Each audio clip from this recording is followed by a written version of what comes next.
What happens when the people who are supposed to protect a child are the very ones who end his life? Just imagine handing your child over to someone you believe will protect them, only to later learn you placed them in the hands of their killer.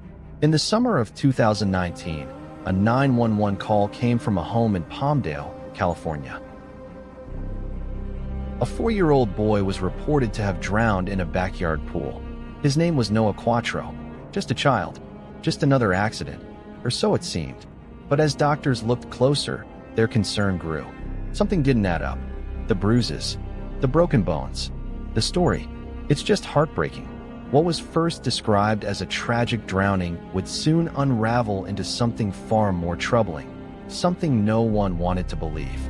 Beneath the surface lay a history of warnings, ignored pleas for help, and a system that looked away one too many times. This is not just the story of Noah's death. It's the story of the many signs that were missed, the chances to save him that were lost, and the haunting question we must all face. How did a little boy fall through every safety net designed to catch him? And why, when everyone had been warned, did no one stop what was coming? This is the heartbreaking case of Noah Quattro. Welcome to I'm a Detective. In this channel, we break down real criminal cases, digging into evidence, timelines, and the disturbing details others overlook. If you're into true crime that's fact-based, emotional, and gripping, you're in the right place. Hit that subscribe button to join the investigation. A bright, curious little boy named Noah lived in the sprawling desert suburbs north of Los Angeles. Picture a playground of dry scrubland and beige stucco homes, where playgrounds shimmered under the relentless sun. That was Palmdale, California, the backdrop of this tragedy. In that neighborhood, Noah moved through life with an easy smile, fearless energy, and the kind of joy that warms every room. Born in 2014, Noah began life facing challenges few could imagine. In his earliest days, he arrived underweight, unable to walk, even malnourished. Yet, like a tiny fighter, he thrived when placed in a foster setting. For a time, he played freely, gained strength, and looked healthier than ever. He was a child reborn, happy, energetic, giggling through cake icing at his departure from foster care. That chapter didn't last. Noah went back and forth between foster homes, time with his great-grandmother, and life with his parents. Each move carried hope, but also uncertainty. Behind closed doors in his parents' homes, warning signs began creeping back. There were whispers in the family. He was losing weight, his hair was thinning, and he cried out in the night about pain. His personality shifted. Once bold and chatty, he became withdrawn, fearful, changing in ways no one expected. The Department of Children and Family Services stepped in. More than a dozen concerns were raised, enough for social workers to open serious investigations. A confidential court judge even signed papers instructing the agency to step in, protect him, perhaps remove him from that home where fears were real. But time and again, decisions went in the wrong direction. Social workers watched. They made plans. They filed reports. And then they released him back into that life. Back in Palmdale, the community around him never stopped baking cookies or offering birthday hugs. Teachers remembered his bright laugh. Neighbors remembered his wobbling to catch a baseball. Yet behind the scenes, the system meant to catch falling children was sorting its paperwork, while a small life, already fragile, slipped between the cracks. By 2019, almost 5 years old, Noah had lived through more transitions than many adults. He had moved through foster homes, hospitals, and the hands of professionals. But the net that was supposed to protect him was torn, thin, and full of holes. And in these vast desert streets, under the watchful sun, a child who once bounced on his toes and laughed at insects was losing himself. What happened next would send shockwaves far beyond these quiet Palmdale neighborhoods and force everyone to ask, how many more children will this system fail? It was just after sunset when the call came in. A frantic voice reported that a child had drowned. First responders raced to a small home in Palmdale, where they found 4-year-old Noah Quattro lying lifeless, his tiny body unresponsive.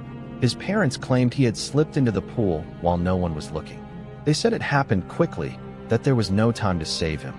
But even as paramedics worked to revive him, something didn't feel right. There were no signs of water in his mouth or nose. No soaked clothes. No puddles around his body. The pool, oddly enough, was dry, and Noah's skin didn't show the telltale signs of drowning. What it did show were deep bruises, old scars, unexplained marks that shouldn't have been there. The doctors at the hospital tried everything they could, but Noah was already too far gone. His heartbeat was faint. His injuries were severe, and as they examined him more closely, they began to realize this wasn't a case of drowning at all. His body told a different story, a far darker one. X-rays revealed fractured ribs, a damaged lung, internal bleeding, evidence of trauma that went far beyond a simple fall or an accident in the water. There were injuries at different stages of healing, some fresh, some old, some that hinted at pain he had been carrying for a very long time. And still, his parents stuck to their story. They told doctors and detectives that Noah had fallen into the pool, that he'd been fine just hours earlier. But investigators weren't convinced. The pieces weren't fitting, and neither were the timelines. As questions began to mount, the past started creeping back. This wasn't the first time Noah had been rushed to a hospital. It wasn't the first time someone had reported signs of abuse. But this time, the damage was too severe to hide. Autopsy results would later confirm the doctor's suspicions. Noah had not drowned. His lungs were clear. Instead, he had suffered from blunt force trauma to his chest. His spine was injured. His body had been beaten badly, the kind of beating that no child could survive. And yet, he had lived through so many already. In the days that followed, detectives worked quietly behind the scenes. They reviewed case files, read through reports, and looked at the long history of social worker visits. What they found painted a disturbing picture. Noah had been in danger for years. There had been clear warnings, multiple investigations, a court order that said he needed to be removed from his parents' home for his own safety. But that order had never been carried out. Noah had stayed, and now he was gone. The truth was becoming clearer, but no arrests had been made. Not yet. The parents still denied everything. The community, still reeling, held on to the drowning story. To them, it was easier to believe that this was just a terrible accident. But deep down, the silence was growing heavier.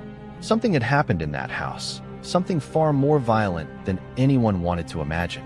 And while the headlines mentioned a pool, a slip, and a tragedy, the real cause of death was beginning to take shape. This was no accident, and soon, the world would know it. In the immediate aftermath of Noah's death, the house on East Avenue S4 in Palmdale was quiet. Yellow tape fluttered in the breeze, neighbors whispered, and the community waited.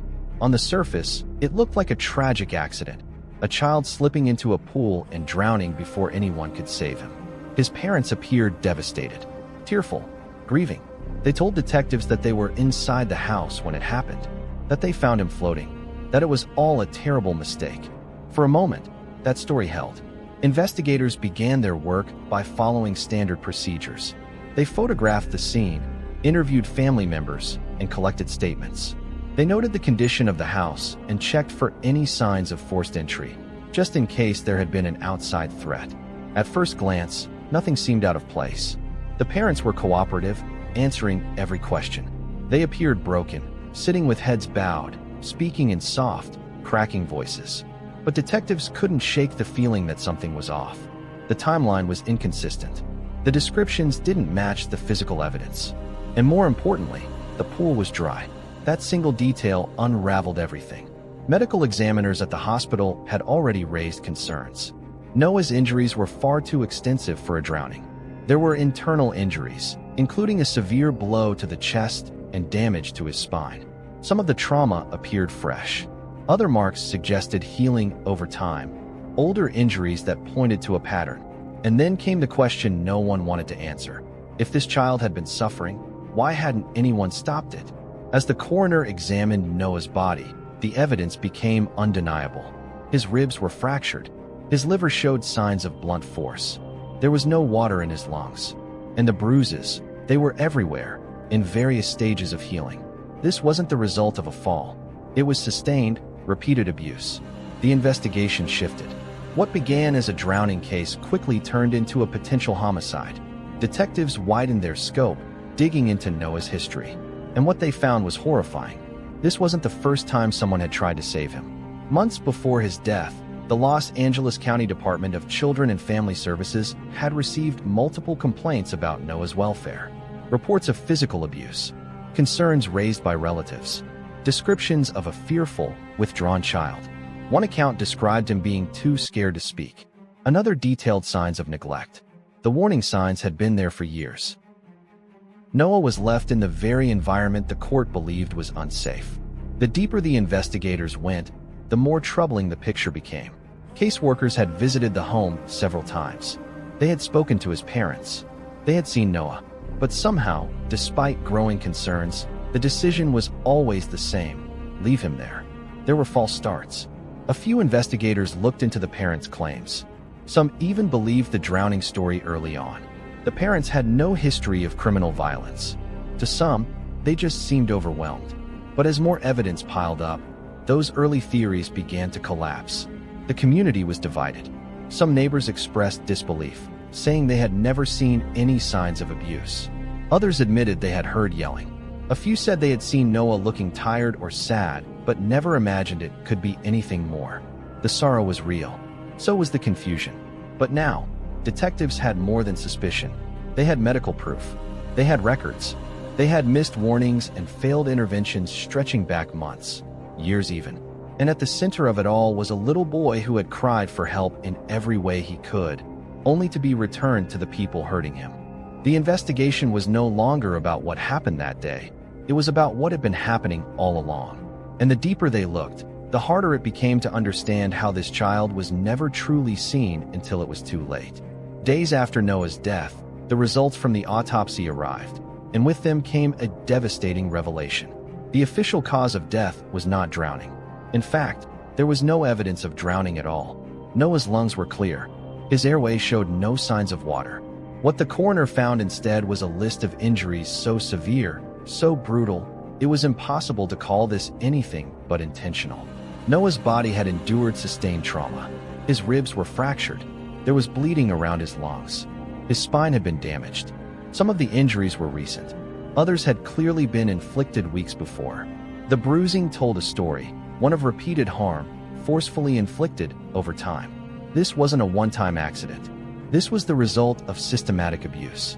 The investigators who had initially treated the case as a possible accident were now staring down the unmistakable signs of something far more sinister. The shift was immediate. What was once a drowning call had now turned into a full-scale homicide investigation. The report from the Los Angeles County Medical Examiner detailed signs of both blunt force trauma and evidence consistent with torture. There were injuries that could not be explained away by rough play or simple household accidents. Each new page of that report stripped away the last remains of the original story the parents had told. And then came a discovery that changed everything. Hidden deep in the child welfare records was a document dated months before Noah's death, a judge's signed order authorizing his removal from his parents' custody. It was a rare and urgent step. The court had reviewed the risk. The decision had been made. Noah was supposed to be taken out of that home, but he never was. The order was never carried out. Somewhere along the chain, the system broke. The paperwork stalled. The visit didn't happen. Noah remained in the care of the very people the court had ruled as dangerous. The weight of that failure crashed down on the investigators. This wasn't just a crime against a child. It was a failure at every level of the system built to protect him. As detectives circled back to re-interview Noah's parents, their stories started to shift. The timeline of events became cloudy. Explanations changed. Their grief seemed rehearsed. What once appeared like sorrow was now being questioned as performance.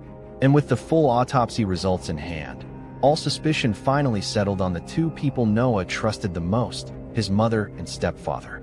They had claimed he drowned, but the pool was dry. They had said he was healthy, but the hospital saw a child covered in bruises. They said they never hurt him, but his body carried the truth in every broken bone and scar. The community, once uncertain, was now angry. People who had defended the parents were beginning to speak out. Whispers of past abuse grew louder. Former neighbors and family members came forward with their own concerns, stories, and regrets. Everyone was asking the same question. How could this have happened? The twist was undeniable. Noah hadn't drowned. He had been beaten. He had suffered. And the system that could have saved him, one that had all the information it needed, had failed to act. The truth had finally come out. But for Noah, it had come too late. Months passed before arrests were finally made. But when they came, they were swift and deliberate. Jose Cuatro and Ursula Juarez, Noah's biological parents, were taken into custody. The charges were horrifying: murder, torture, and assault on their own child. For many, the names had become familiar through news coverage and whispered rumors. Now, they were officially named as the ones responsible for Noah's death. Detectives had spent months gathering evidence. They spoke to doctors, reviewed old case files, examined family photos, and traced years of interactions between the family and child protection services. What emerged was a pattern, one that made it clear this wasn't a sudden outburst or isolated act of violence. This had been going on for a long time. There were medical reports suggesting Noah had been physically abused repeatedly over the course of his short life. Doctors found older fractures, ones that had already healed. Others were fresher, showing swelling and deep tissue damage. There were signs of malnutrition. His weight had dropped dangerously low in the final weeks. And some of the injuries hinted at something even darker: possible sexual abuse. What made it all worse was how well Jose and Ursula had hidden it. Out in public, they kept their distance. They didn't draw attention. They told neighbors that Noah was a quiet child, sensitive, sometimes sick. If he didn't come outside to play, they said he wasn't feeling well. When teachers or relatives raised concerns, they gave excuses: illness, accidents, behavioral problems. They painted Noah as difficult, but the reality was very different. He was scared, isolated, and trapped. So why did they do it? The motive remains complex. Investigators believed it was a mix of control, rage, and neglect. Some reports suggested Ursula struggled with mental health and emotional instability. Others pointed to Jose's anger, his history of controlling behavior, and an unwillingness to let social workers into their lives. What was clear, though, was that both parents worked to keep the abuse hidden, and that both had opportunities to stop it but never did. There were moments when help nearly broke through. Family members recalled seeing bruises and noticing changes in Noah's behavior. Some tried to intervene, contacting the Department of Children and Family Services. But each time, the family managed to deflect suspicion, convincing officials they were doing their best. They acted calm, cooperative, polite. That lie, the one about the drowning, became even more disturbing in light of what they had done. They called emergency services with a straight voice, claiming it was an accident. They stood beside Noah's hospital bed, pretending to mourn. They lied to doctors, to police, and to the public, all while knowing exactly what had happened. The most chilling part? That quiet, composed act they performed so well. It wasn't panic. It wasn't guilt. It was strategy. They thought they could fool everyone. But the evidence didn't lie.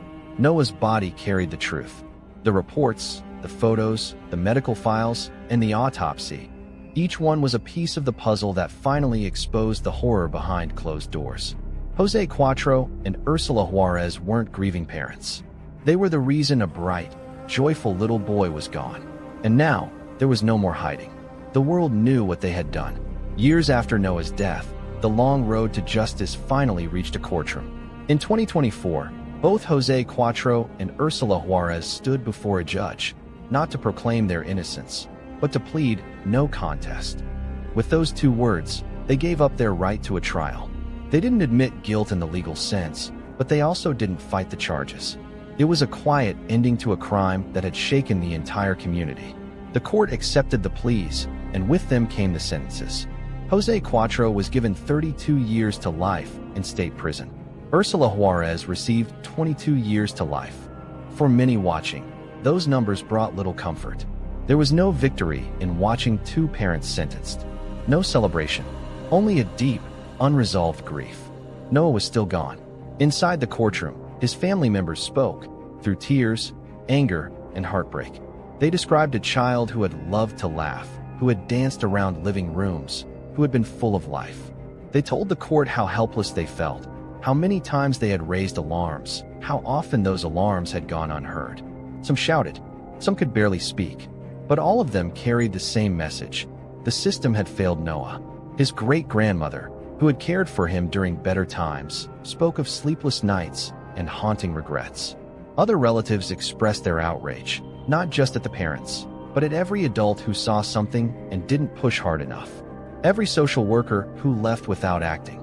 Every official who didn't follow through. While Jose and Ursula would spend decades behind bars, their prison sentences weren't the end. Outside the courtroom, the story was far from over.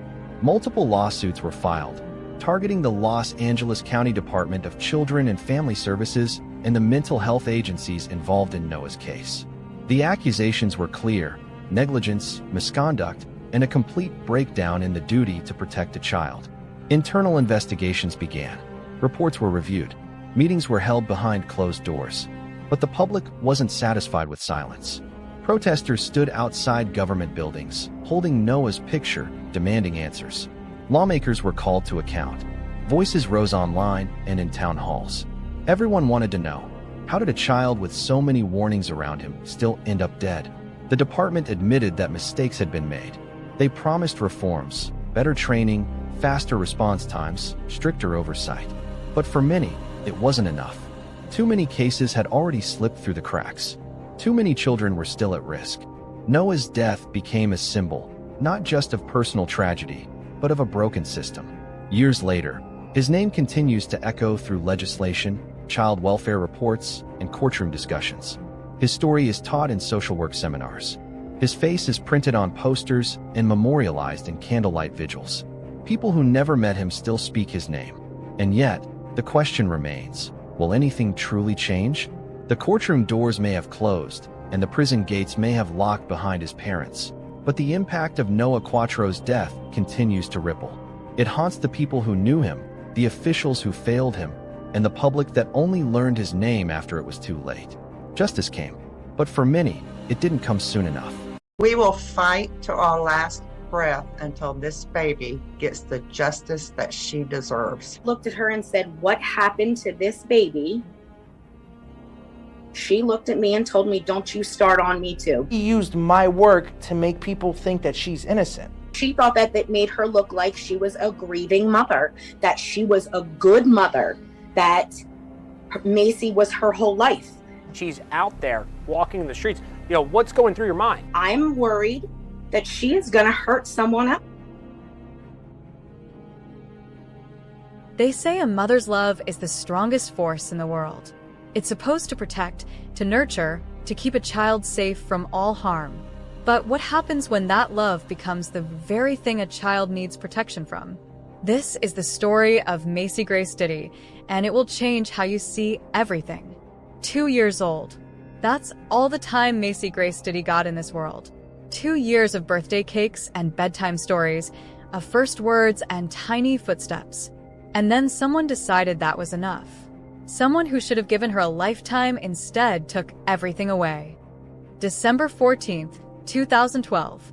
That's when Macy Grace Diddy came into this world in Cumberland County, North Carolina. She was born with those bright eyes that seemed to take in everything around her, the kind of eyes that made strangers smile when they saw her at the grocery store. Macy had this infectious laugh that could fill up an entire room, and she was curious about everything. At 2 years old, she was already showing signs of being a smart little girl who loved to explore, loved to play, and loved to be around people. Her mother, Jeannie Diddy, was just 21 when Macy was born. Jeannie was a young woman trying to make her way in the world, and she had joined the U.S. Army to build a better life for herself and her daughter. By 2015, Jeannie was 23 years old and working as an Army specialist at Fort Liberty, which was called Fort Bragg back then. The military life wasn't easy for a single mother, but Jeannie seemed determined to make it work.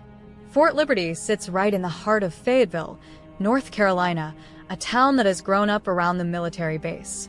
It's a place where soldiers come and go, where families try to build normal lives despite the constant movement and uncertainty that comes with military service. The base is huge, home to thousands of soldiers and their families. It's a community where everyone knows someone who has served, where the sound of helicopters and training exercises is just part of daily life. Jeannie had met Zachary Kiefer through the military community. Zachary was 32 years old, older than Jeannie by almost a decade. He was a former Army Special Forces soldier, the kind of man who had seen combat and carried himself with the confidence that comes from military training. Special Forces soldiers are elite, trained to handle the most dangerous missions, and Zachary had that background. He was tall, strong, and had the kind of presence that commanded respect. Their relationship had developed over time, and by 2015, Zachary was living with Jeannie and Macy in their home in Fayetteville. To outsiders, they might have looked like a typical military family. Jeannie was the active-duty soldier, working her job on base while Zachary helped take care of Macy. It seemed like an arrangement that could work, a young mother getting support from her boyfriend while she served her country. Macy was the center of their world, or at least she should have been. She was at that age where everything is new and exciting.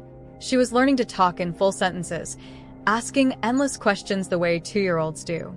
She loved to play with her toys, loved to watch cartoons, and had started to show her own little personality.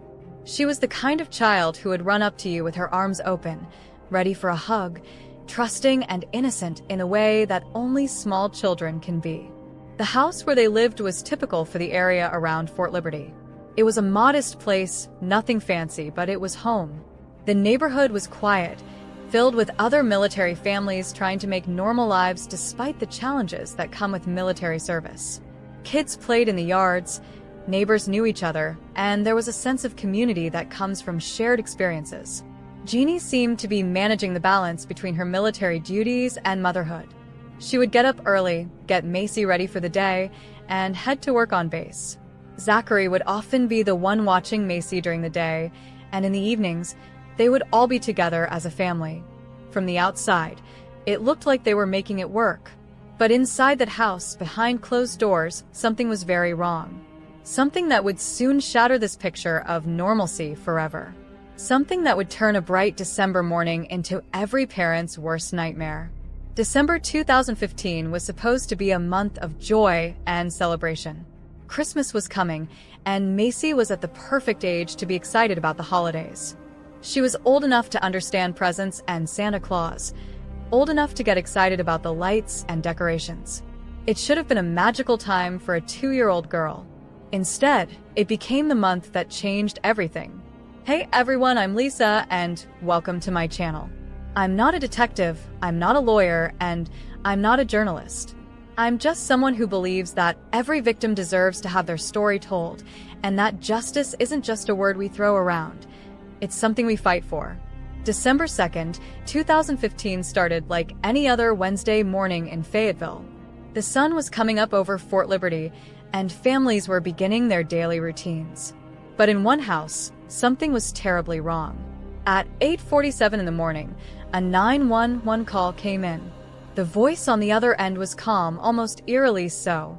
It was Jeannie, and she was asking for an ambulance. Her daughter wasn't breathing properly, she said. The child was unresponsive. The emergency dispatcher began asking the standard questions, trying to understand what was happening. But there was something strange about this call.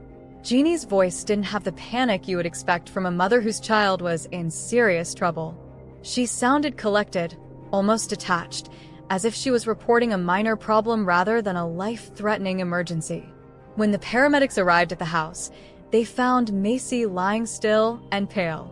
But what they saw made their stomachs turn. This wasn't a child who had suddenly fallen ill. This was a child who had been hurt, badly hurt. Her small body was covered in bruises, dark marks that told a story of violence and pain. The paramedics worked quickly, but they could see immediately that this was beyond anything they could handle in the field. Macy needed to get to a hospital, and she needed to get there fast. As they prepared to transport her, they noticed something else disturbing. The bruises on her body weren't fresh. Some were new, dark purple, and angry looking. But others were older, yellow and green, the colors that bruises turn when they've been healing for days. At the hospital, the medical team took one look at Macy and knew they were dealing with something horrific. The emergency room doctors had seen injured children before, but this was different. This was systematic. The bruises covered her entire body, from her head to her legs. They were everywhere, as if someone had used this tiny child as a punching bag. I know this case is difficult to hear, but that's exactly why we need to keep talking about it. If you believe this story deserves attention, show your support by hitting the like button. It helps the algorithm push this content to more people who need to hear it. And if you have thoughts, questions, or information about this case, please share them in the comments below. Sometimes the most important insights come from our community. The doctors began their examination, and with each passing minute, the picture became clearer and more disturbing. Macy had suffered multiple blows to her head. Her brain was swelling from the trauma. But that wasn't all. When they looked deeper, they found that her liver had been lacerated, torn from the force of whatever had happened to her. Internal bleeding was threatening her life. The medical staff worked frantically to save her.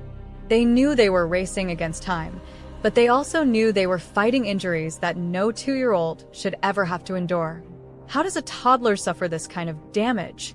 How does a child who should be playing with toys and watching cartoons end up fighting for her life with injuries that looked like they came from a car accident? Back at the house, investigators began asking questions. Jeannie's story kept changing. First, she said Macy had fallen down the stairs.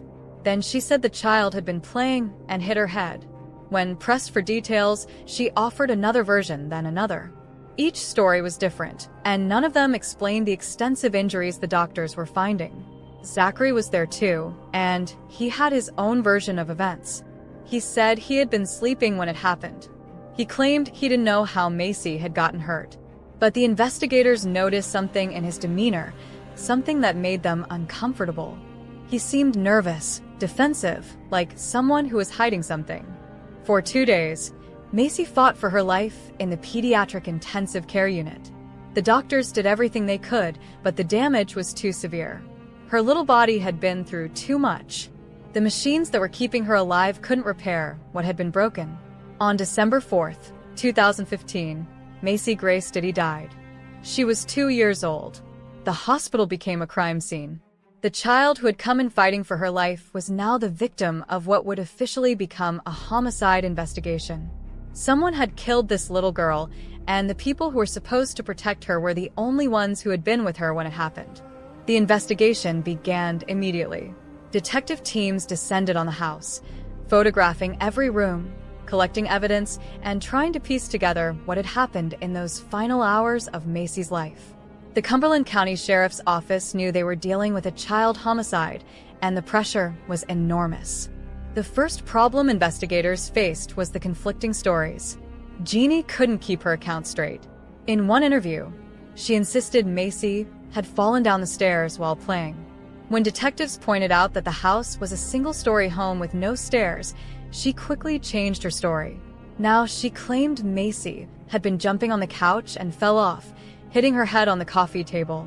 But the medical examiner's preliminary findings didn't match any of these explanations. The injuries were too severe, too widespread, and too consistent with repeated trauma. This wasn't an accident. This was abuse, and it had been going on for some time. The focus quickly shifted to Zachary Kiefer. Here was a man with military training, someone who knew how to use force. He was bigger and stronger than Jeannie, and he had been the primary caregiver for Macy during the day while Jeannie worked. The investigators began building a case around him. Zachary became the prime suspect almost immediately. Neighbors were interviewed, and some reported hearing arguing coming from the house. Others mentioned seeing Zachary outside, seemingly agitated. The pieces seemed to fit. A former Special Forces soldier, trained in combat, living with a woman and her child. The classic scenario of a boyfriend who couldn't handle the responsibility of caring for someone else's child. The community was outraged. Word spread quickly through the military base and the surrounding neighborhoods. People who had known Zachary were shocked, but others weren't surprised. They whispered about how difficult it must be for a single mother to find a good man, how dangerous it was to bring strangers into your home around your children. Jeannie played the role of the grieving mother perfectly. She appeared at press conferences, tears streaming down her face, pleading for justice for her daughter. She talked about how much she loved Macy, how she would never hurt her, how she trusted Zachary to care for her child while she served her country. The investigation seemed to be moving forward, but then it stalled. The evidence against Zachary was circumstantial. Yes, he had been in the house. Yes, he had been caring for Macy. But there was no direct evidence that he had harmed her. No witnesses, no confession, no clear motive. Months passed. The medical examiner's office took time to complete their full report. The community grew restless. Where was the arrest? Where was the justice for this innocent child? The case was getting media attention, and the pressure on law enforcement was intense. Then, in March 2016, something unexpected happened. The medical examiner officially ruled Macy's death a homicide. The very next day, arrest warrants were issued. But not just for Zachary Kiefer. Both Jeannie and Zachary were arrested and charged with first-degree murder and negligent child abuse. The investigators had discovered something that changed everything about the case. Something that made them realize they had been looking at this all wrong from the beginning. The grieving mother wasn't just a victim. She was a suspect. And what they were about to uncover would shock everyone who thought they knew this case. The breakthrough came from an unexpected source, and it was so disturbing that even seasoned investigators struggled to process what they were seeing. What case do you think I should cover next? Drop your suggestions in the comments below. I read every single one, and your input helps guide the content on this channel. Together, we can make sure that no victim is forgotten and no injustice goes unnoticed. After Macy's death, while the investigation was still focusing on Zachary as the primary suspect, Jeannie did something that would haunt everyone involved in the case. She reached out to a local photographer named Sunny Joe with a request that defied all logic and human decency. Jeannie wanted photographs taken at Macy's grave.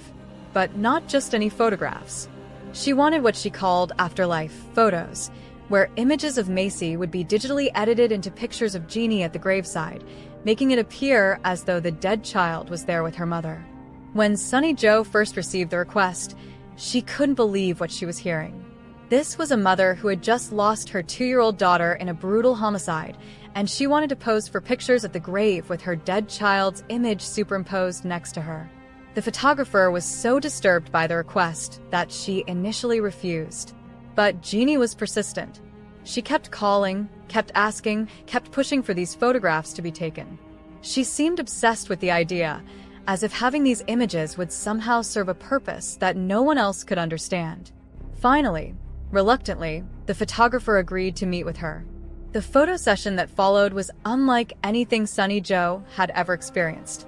Jeannie arrived at the cemetery and posed next to Macy's grave, smiling and acting as if this was a normal family portrait session. She gave directions about how she wanted the ghostly image of Macy to be positioned in the photos, discussing it with the same casual tone someone might use when arranging a birthday party picture. The resulting images were haunting and deeply disturbing.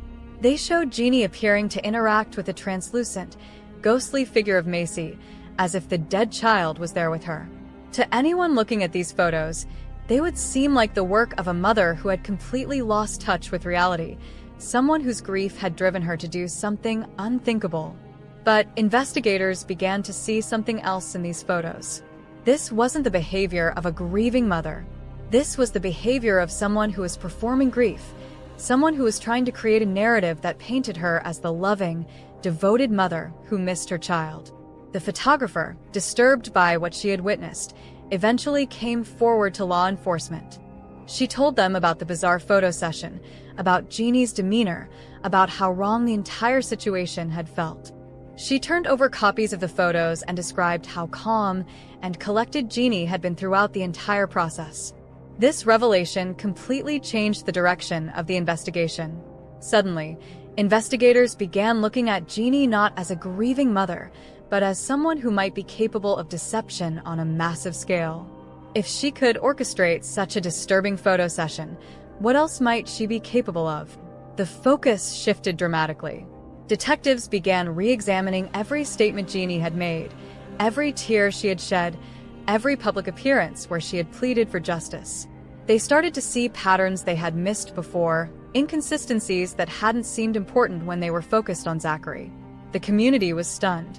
The woman they had sympathized with, the mother they had supported, was now under suspicion for her own daughter's murder. Everything they thought they knew about this case was wrong. The investigation was starting over, and this time, they were looking at a completely different suspect. The truth was more horrifying than anyone had imagined. The person who had killed Macy Grace Diddy wasn't the boyfriend everyone suspected. It was her own mother. This channel is more than just true crime content. It's a community of people who refuse to let injustice go unnoticed. In the comments, I want you to respectfully share your thoughts, support other community members, and help us build a space where every victim's story is treated with the dignity it deserves. Your voice matters here. As investigators dug deeper into Jeannie's background, a disturbing picture began to emerge. Behind the facade of the dedicated Army specialist and loving mother was a woman living a completely different life. Jeannie had been having affairs while in her relationship with Zachary, meeting other men and maintaining secret relationships that added stress and chaos to her already complicated life. But the affairs were just the surface. The real problem was that Jeannie had never wanted to be a mother in the first place. At 21, she had found herself pregnant and alone, and the responsibilities of raising a child while trying to build a military career had become overwhelming. Instead of seeking help, she had turned to violence as a way to cope with her frustration. The evidence against her was devastating.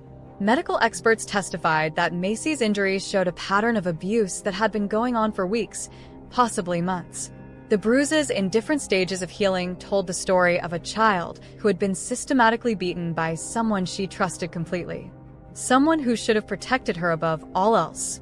Cell phone records revealed that Jeannie had been searching the internet for information about child injuries and what would be considered suspicious by medical professionals. She had been researching how to explain away bruises and injuries, looking for ways to make abuse appear accidental. This wasn't a moment of lost control. This was calculated and deliberate. The most damning evidence came from Zachary himself. Once he was no longer considered the primary suspect, he began cooperating fully with investigators. He revealed that he had witnessed Jeannie's violent outbursts toward Macy, but had been too afraid to report them.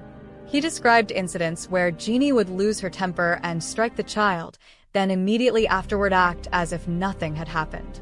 On November 15, 2019, all charges against Zachary Kiefer were dropped. The evidence clearly showed that he had not been the one who killed Macy. He had been a convenient scapegoat, someone easy to blame because he fit the profile of what people expected a child killer to look like. The revelation that Jeannie was the real perpetrator sent shockwaves through the community. People who had supported her, who had believed her tears and her pleas for justice, felt betrayed and disgusted. She had looked them in the eye and lied, using their sympathy to cover up her own crime. Macy's extended family was devastated. Her grandmother, Tina Goodwin, had been one of Jeannie's strongest supporters throughout the initial investigation. Learning that the person she had comforted and defended was actually her granddaughter's killer was almost too much to bear. The case had taken nearly 4 years to reach this point, for years of pain and confusion and misdirection. Now, finally, there was clarity about what had really happened to Macy Grace Diddy. Her own mother, the person who should have loved and protected her more than anyone else in the world, had been the one who took her life. The truth was uglier than anyone had wanted to believe. The trial of Jeannie Diddy began in 2020, nearly 5 years after Macy's death. The courtroom was packed with family members, military personnel, and community members who had followed this case from the beginning. The atmosphere was tense, heavy with the weight of what everyone knew they were about to hear. The prosecution laid out their case methodically. They presented the medical evidence showing Macy's extensive injuries, the pattern of abuse that had escalated over time, and Jeannie's attempts to cover up her crimes. Expert witnesses testified about the severity of the trauma inflicted on such a small child, forcing everyone in the courtroom to confront the reality of what Macy had endured. The most heartbreaking testimony came from Macy's grandmother, Tina Goodwin. Through tears, she described the little girl who had been taken from them, the bright spirit who should have had a full life ahead of her. She spoke about the family's willingness to take custody of Macy if Jeannie had been struggling, about all the support that had been available but never requested. Jeannie's defense team tried to paint her as a young mother overwhelmed by circumstances, but the evidence was overwhelming. The deliberate nature of the abuse, the internet searches, the lies told to investigators, all pointed to someone who knew exactly what she was doing. After days of testimony, the jury began deliberations. But what came next shocked everyone. The jury was deadlocked. 10 jurors voted to convict Jeannie of murder, but 2 held out. A hung jury meant no conviction, no closure, no justice for Macy. The family was devastated. Tina Goodwin collapsed in the courtroom, unable to process that her granddaughter's killer might go free. The community was outraged. How could there be no justice for a murdered child? In November 2021, Jeannie was released on bond while awaiting a retrial. The sight of her walking free while Macy remained in her grave was too much for many to bear. The family continued their fight for justice, but the system had failed them. Macy Grace Diddy would have been 9 years old today. She would have been in elementary school, making friends, learning to read, discovering what she loved about the world. Instead, she is remembered as a victim of the person who should have protected her most. This case reminds us that evil can hide behind the most trusted faces, that children depend on adults to keep them safe, and that we must never stop fighting for those who cannot fight for themselves. Macy's story demands that we do better, that we recognize the signs, that we speak up when children are in danger. Her memory deserves nothing less than our continued vigilance and our unwavering commitment to protecting the innocent.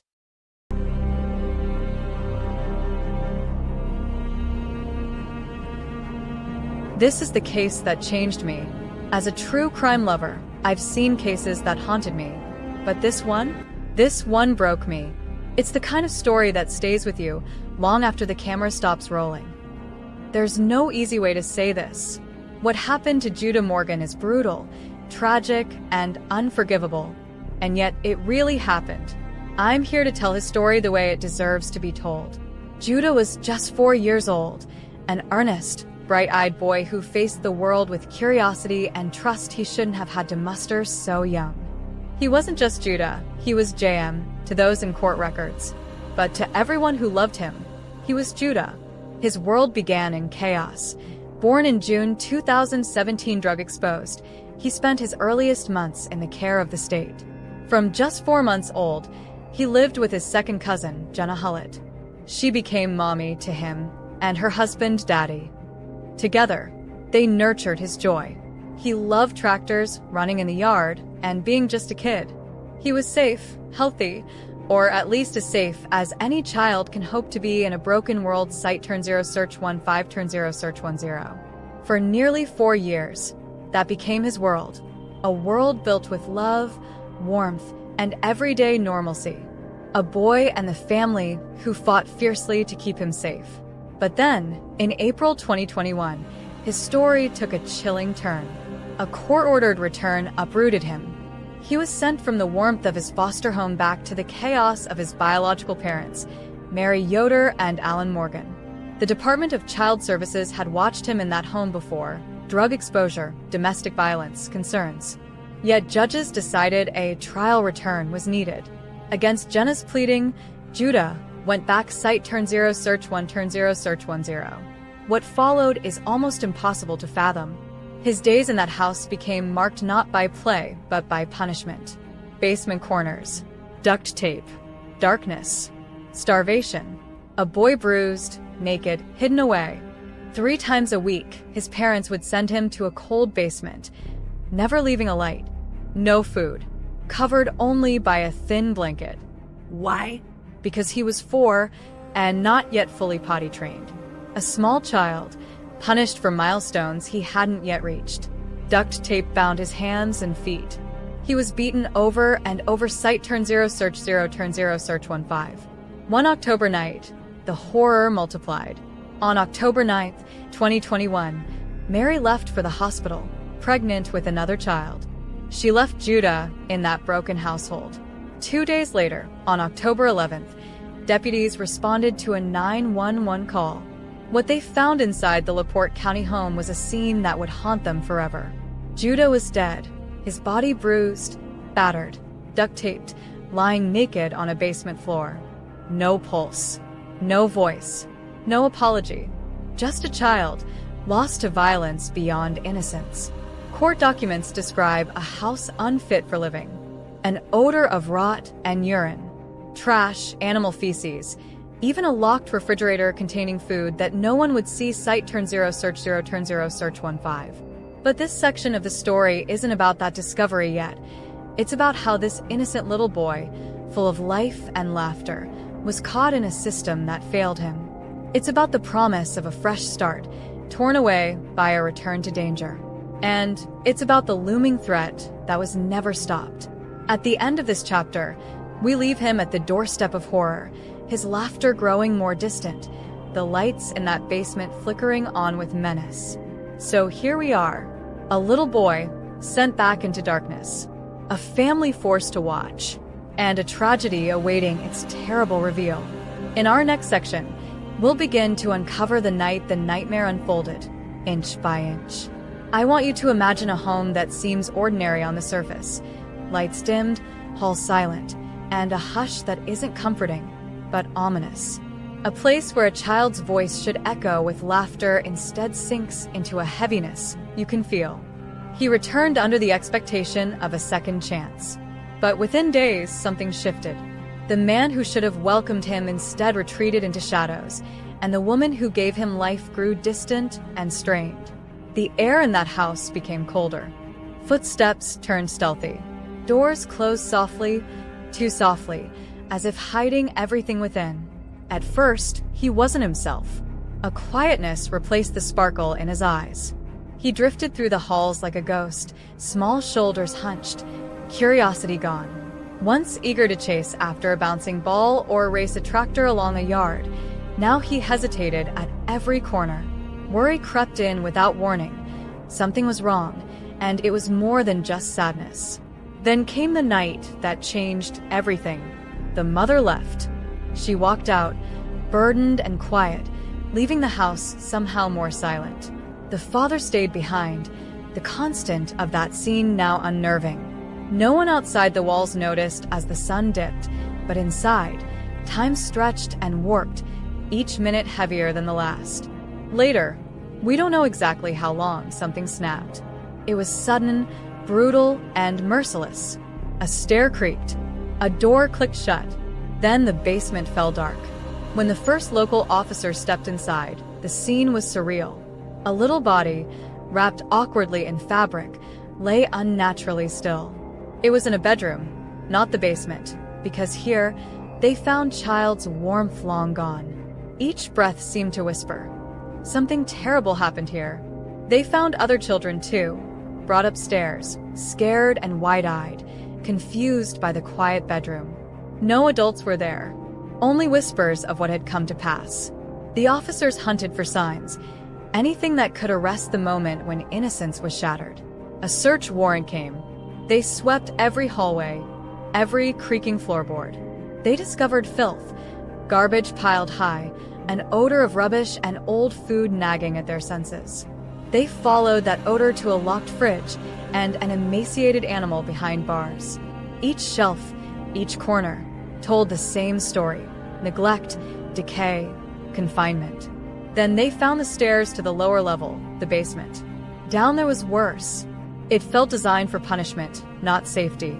Shadows clung to the walls. Among the chaos, plastic glimmered. Strips of tape, scattered like a cruel game. Fabric was stuck to cold cement, damp and stained in places. A small potty seat lay abandoned, foul and neglected. A thin blanket reeked of something dark. The pieces came together with sickening clarity. Someone had turned a child's world upside down, forced him to endure fear and hunger and cold until it broke him. But even that wasn't the true horror.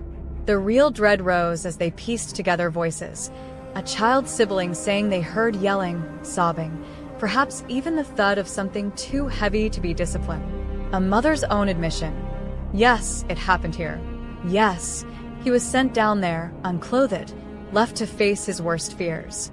All these pieces, fitting together, brushstrokes forming a picture no one should ever have to see. And then comes the ultimate reality, the reality they faced in that bedroom: stillness, silence, death. The child's pulse gone, his warmth gone. The first officers knew it before they even reached for a hand. They were too late.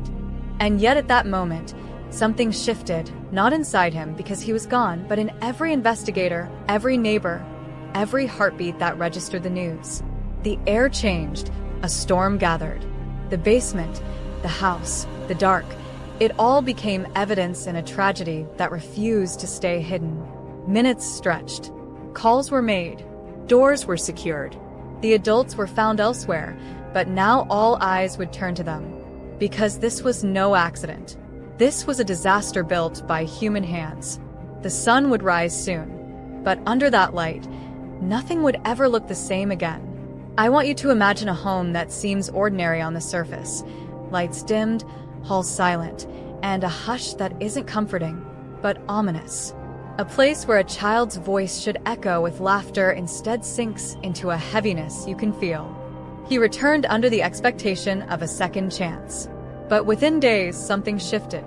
The man who should have welcomed him instead retreated into shadows, and the woman who gave him life grew distant and strained.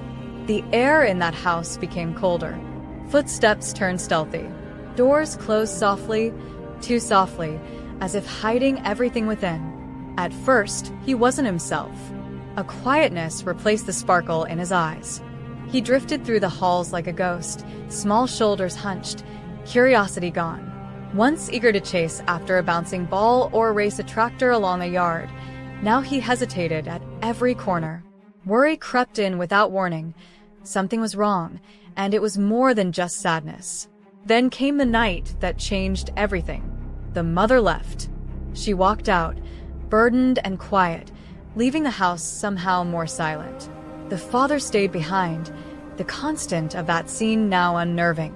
No one outside the walls noticed as the sun dipped, but inside, time stretched and warped, each minute heavier than the last.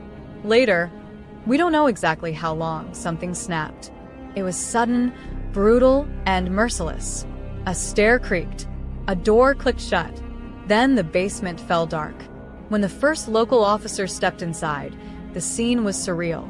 A little body, wrapped awkwardly in fabric, lay unnaturally still. It was in a bedroom, not the basement, because here they found child's warmth long gone. Each breath seemed to whisper, "Something terrible happened here." They found other children too, brought upstairs, scared and wide-eyed, confused by the quiet bedroom. No adults were there, only whispers of what had come to pass. The officers hunted for signs, anything that could arrest the moment when innocence was shattered. A search warrant came. They swept every hallway, every creaking floorboard. They discovered filth, garbage piled high, an odor of rubbish and old food nagging at their senses. They followed that odor to a locked fridge and an emaciated animal behind bars. Each shelf, each corner, told the same story: neglect, decay, confinement. Then they found the stairs to the lower level, the basement. Down there was worse. It felt designed for punishment, not safety. Shadows clung to the walls. Among the chaos, plastic glimmered. Strips of tape, scattered like a cruel game. Fabric was stuck to cold cement, damp and stained in places. A small potty seat lay abandoned, foul and neglected. A thin blanket reeked of something dark. The pieces came together with sickening clarity. Someone had turned a child's world upside down, forced him to endure fear and hunger and cold until it broke him. But even that wasn't the true horror. The real dread rose as they pieced together voices. A child's sibling saying they heard yelling, sobbing, perhaps even the thud of something too heavy to be disciplined. A mother's own admission. Yes, it happened here. Yes, he was sent down there, unclothed, left to face his worst fears. All these pieces fitting together, brushstrokes forming a picture no one should ever have to see. And then comes the ultimate reality, the reality they faced in that bedroom: stillness, silence, death. The child's pulse gone, his warmth gone. The first officers knew it before they even reached for a hand. They were too late. And yet at that moment, something shifted, not inside him because he was gone, but in every investigator, every neighbor, every heartbeat that registered the news. The air changed. A storm gathered. The basement, the house, the dark, it all became evidence in a tragedy that refused to stay hidden. Minutes stretched. Calls were made. Doors were secured. The adults were found elsewhere, but now all eyes would turn to them. Because this was no accident. This was a disaster built by human hands. The sun would rise soon, but under that light, nothing would ever look the same again. A chill settled over the Morgan household the morning after the discovery. Officers cleared the scene and found the parents absent. No Mary, no Alan. What remained were two other children, trembling and hushed, uncertain of what had happened or where to turn. They clung to each other, their small faces pale, their eyes wild with fear. The atmosphere was thick with questions. Where were the parents? Who had caused this nightmare? No immediate answers came. Investigators faced a blurred scene. Faint footprints in mud on the basement steps, a broken latch on one bedroom door, a doorbell camera that captured eerie silence instead of steps. Amid the chaos, the whispers began. What about the return from foster care? Why was this boy sent back in the first place? At the heart of the confusion was the Department of Child Services. Not long before tragedy struck, they had closed Judah's case. For years under kinship care had ended suddenly. Questions rushed forward about who made that call, and whether it was the right one. Busy workers, internal emails unsent and unshared, policies left unchecked. They all formed a growing cloud over the case. Critics whispered that the return came too soon. Some even claimed that no one had followed up, no home visits were recorded, no drug screens enforced. With weeks of initial inquiry, calls went out to the state agency. Records were requested. Emails, text messages, reports, everything. But investigators hit frustrating walls. Documents missing, interviews not logged, phone calls unreturned. The clock was ticking, and lines blurred as lawyers from the DCS entered the scene. The agency insisted they acted correctly, followed policy, handed the boy back as requested. Others, including the foster family's attorney, described internal chaos. Senior leadership lacking oversight, caseworkers told to close files rather than thoroughly look deeper. Meanwhile, investigators turned to Alan and Mary. Both had no immediate alibis. Mary said she had been away at an appointment. Alan said he was out at the time. But initial testing found no drugs or alcohol in either of their systems. Hardly proof of innocence, but enough to muddy suspicions. One detective even hinted at a possible stranger. Perhaps a break-in? Maybe a babysitter gone wrong? A confusing roadmap of theories began to form. Michael, the neighbor. Linda, a distant relative. Or a possible intruder passing by. Everyone was a shadow of misdirection. But subtle signs began to break through. Investigators found remnants of tape in the hallway, a rare kind of duct tape. It matched none typically used in home repair. Instead, it suggested intent, cruelty. A small scrap led them to a tool shed behind the house, where more scraps lay on the floor. They interviewed neighbors who heard nothing unusual, but a gardener remembered seeing Mary at the back door earlier that day, her voice low, urgent, though he couldn't recall her words. Inside the house, interviewers found cat litter used oddly, as if dropped by someone in a hurry rather than thoughtfully maintained. Scattered clothing in the laundry room. Not enough to explain the mess downstairs. Each clue pointed away from the stranger theory and toward the insiders, question circling. Did someone inside cover their tracks? Why leave evidence so carelessly? Then came the moment when the first investigator stepped down the basement stairs again, flashlight flickering. Among discarded toys and old furniture was the faintest impression, a footstep in dust. It was too small for anyone but a child, yet too deliberate for a child at play. That, investigators realized, was the moment the cover-up began. Police raced back upstairs and repeated interviews with Mary.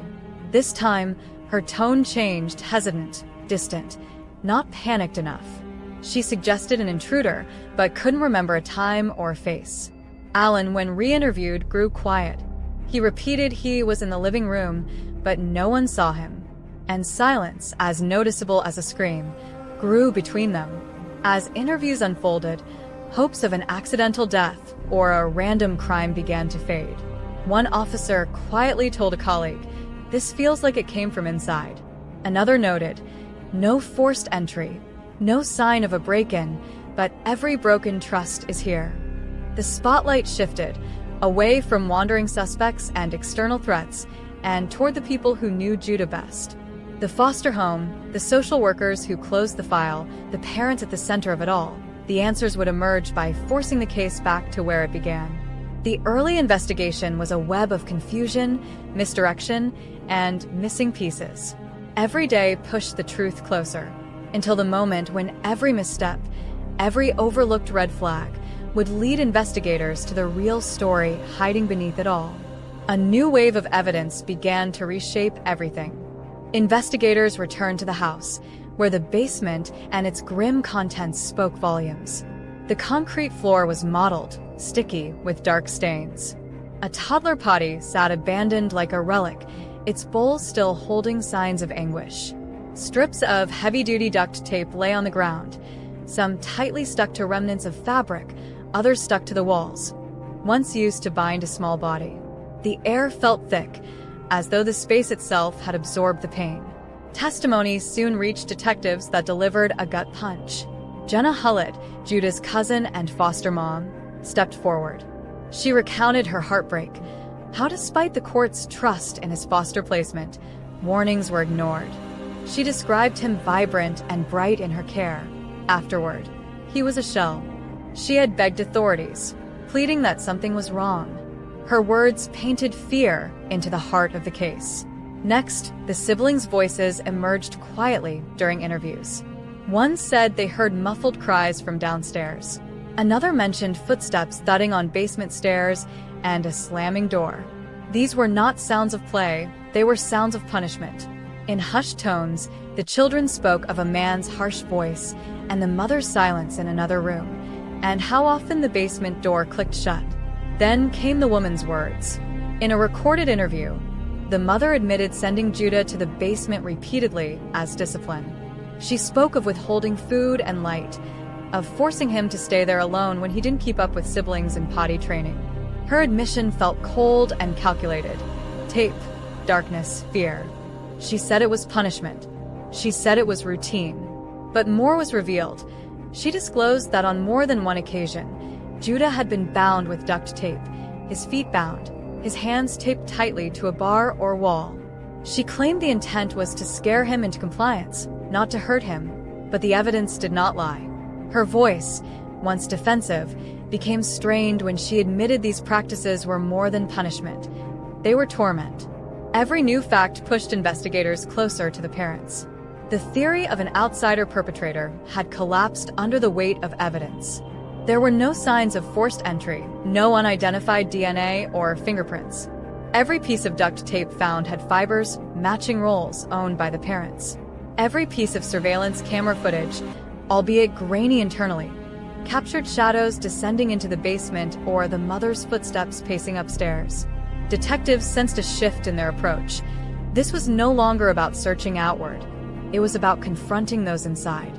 The files shifted from missing intruders to intentional cruelty. In the case room, printed photos of the tape scraps, the basement layout, the damage to Judah's body, and the mother's own words hung on the wall like a gallery of truth. Investigators lined them side by side. Images of a little boy forced into fear, linked by evidence to the very people who should have protected him. As the pieces clicked into place, police knew that the moment of reckoning was near. The balance had tipped. This was not tragedy, it was atrocity. The net was tightening. Then came the call.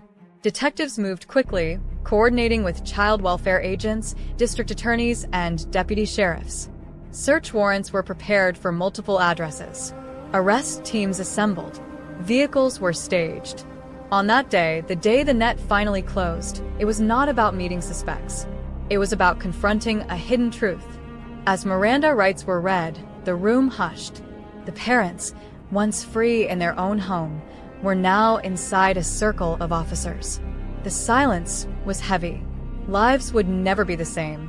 The evidence had pointed straight from the basement to the adults upstairs. No stranger, no accident, just deliberate cruelty carried out by tiny hands that should have held him in comfort. Now, the case was no longer about discovery. It was about confession. It was about justice. The cold air in the interrogation room felt heavier than steel. 2 sets of footsteps entered, one belonging to a father whose face betrayed a hollow calm, the other to a mother who looked smaller than the chair she sat in. These were not the faces of 2 people haunted by the loss of their son.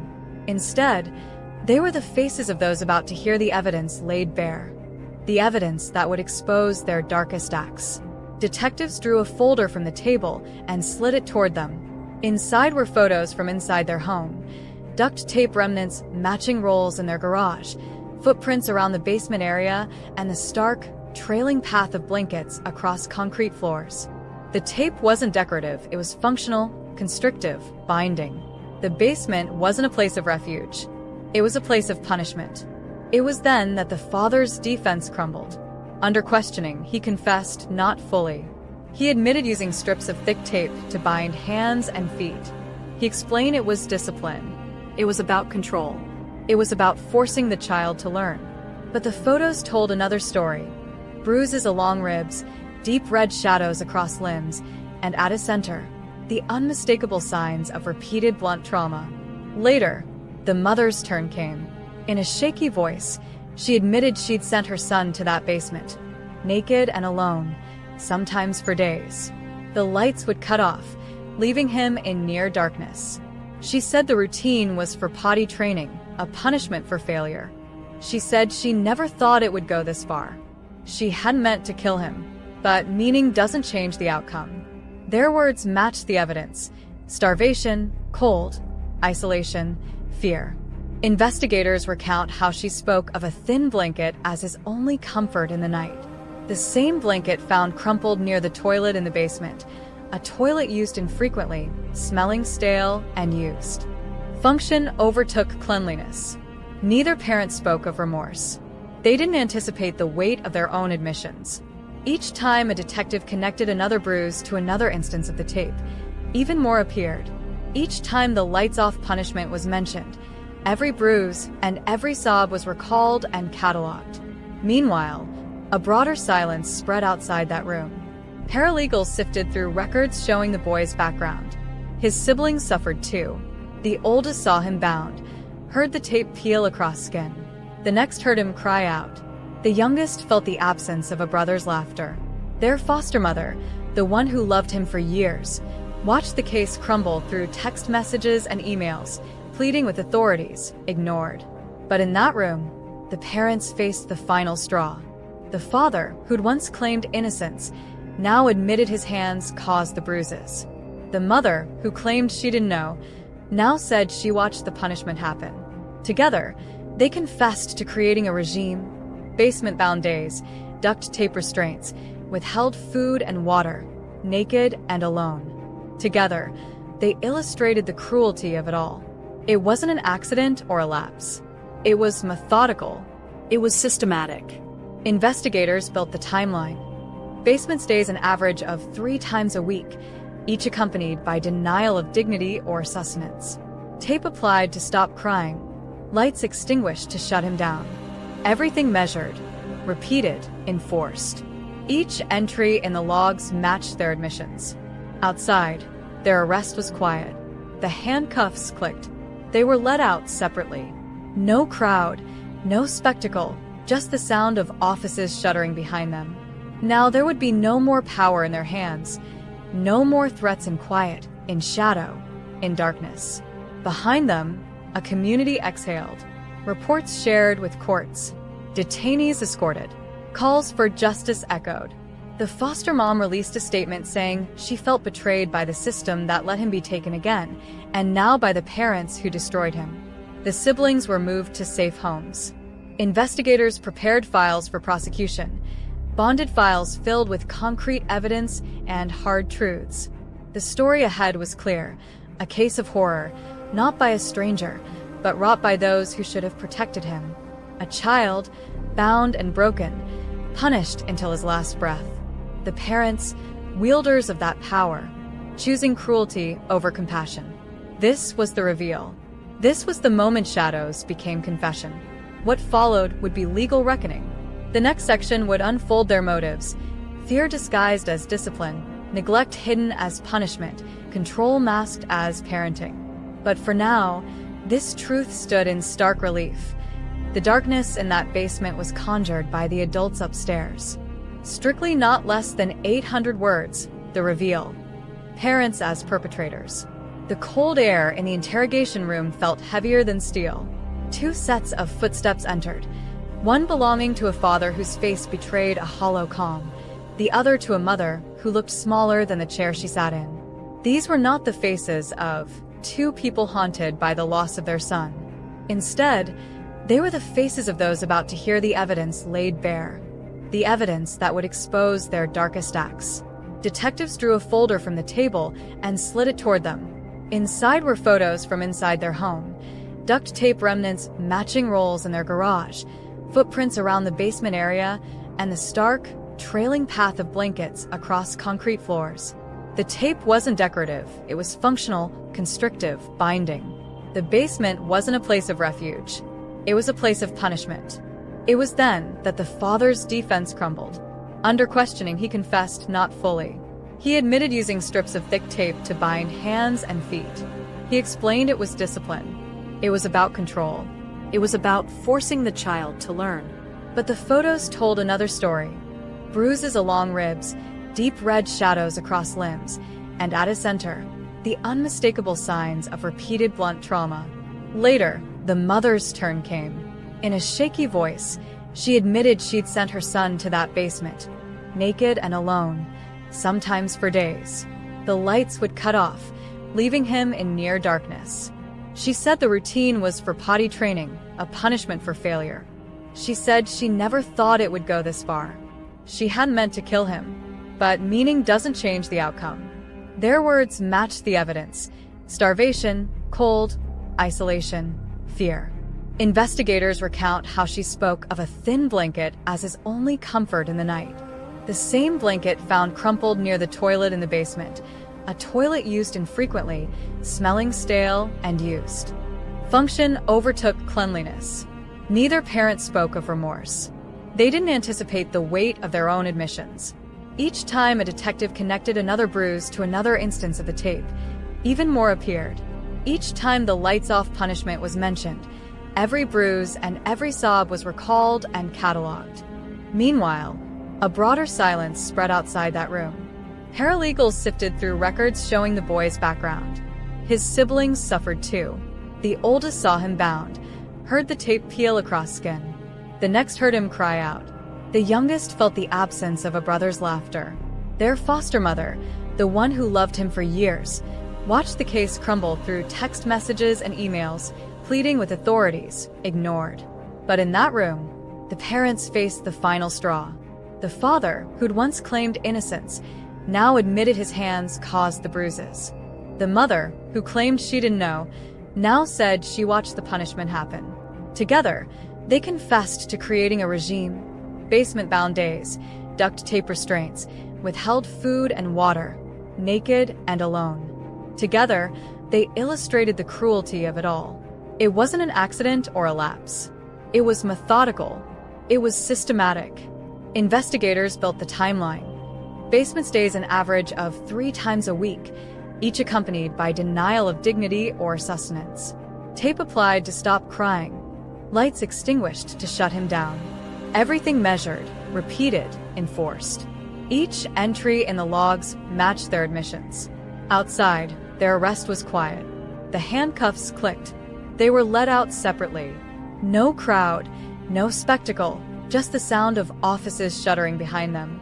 Now there would be no more power in their hands, no more threats in quiet, in shadow, in darkness. Behind them, a community exhaled, reports shared with courts, detainees escorted, calls for justice echoed. The foster mom released a statement saying she felt betrayed by the system that let him be taken again, and now by the parents who destroyed him. The siblings were moved to safe homes. Investigators prepared files for prosecution, bonded files filled with concrete evidence and hard truths. The story ahead was clear: a case of horror, not by a stranger, but wrought by those who should have protected him. A child, bound and broken, punished until his last breath. The parents, wielders of that power, choosing cruelty over compassion. This was the reveal. This was the moment shadows became confession. What followed would be legal reckoning. The next section would unfold their motives: fear disguised as discipline, neglect hidden as punishment, control masked as parenting. But for now, this truth stood in stark relief. The darkness in that basement was conjured by the adults upstairs. The courtroom atmosphere was heavy with grief and gravity. In November 2022, Alan Morgan stood before the judge and entered a guilty plea for his role in his son's death. He acknowledged the torture, starvation, and severe beatings he inflicted on Judah, the abuse that led to the child's heartbreaking end. The plea bargain removed the possibility of life without parole, and he was sentenced to 70 years in prison, with eligibility for parole after roughly 50 years. Several months later, in August 2023, Mary Yoder also pleaded guilty, but to neglect charges related to her son's death. She admitted that she repeatedly confined Judah to the basement, left him without food or light, and participated in the routine abuse. She received a 42-year sentence, the maximum allowed. Her admission closed any doubt that this tragic outcome was not accidental, but a system of calculated cruelty. Public reaction was swift, strong, and centered in outrage. Families across Indiana demanded answers. Grieving communities lit candles and held silent vigils outside the courthouse. Legislators and advocates called for immediate changes to prevent such a nightmare from ever happening again. Just weeks after Alan's sentence, the state passed Judah's Law, effective July 1st, 2022.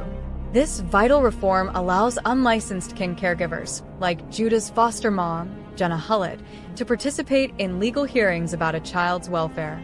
It ensures those who know a child best can speak up, something Jenna had desperately tried to do before Judah was sent back.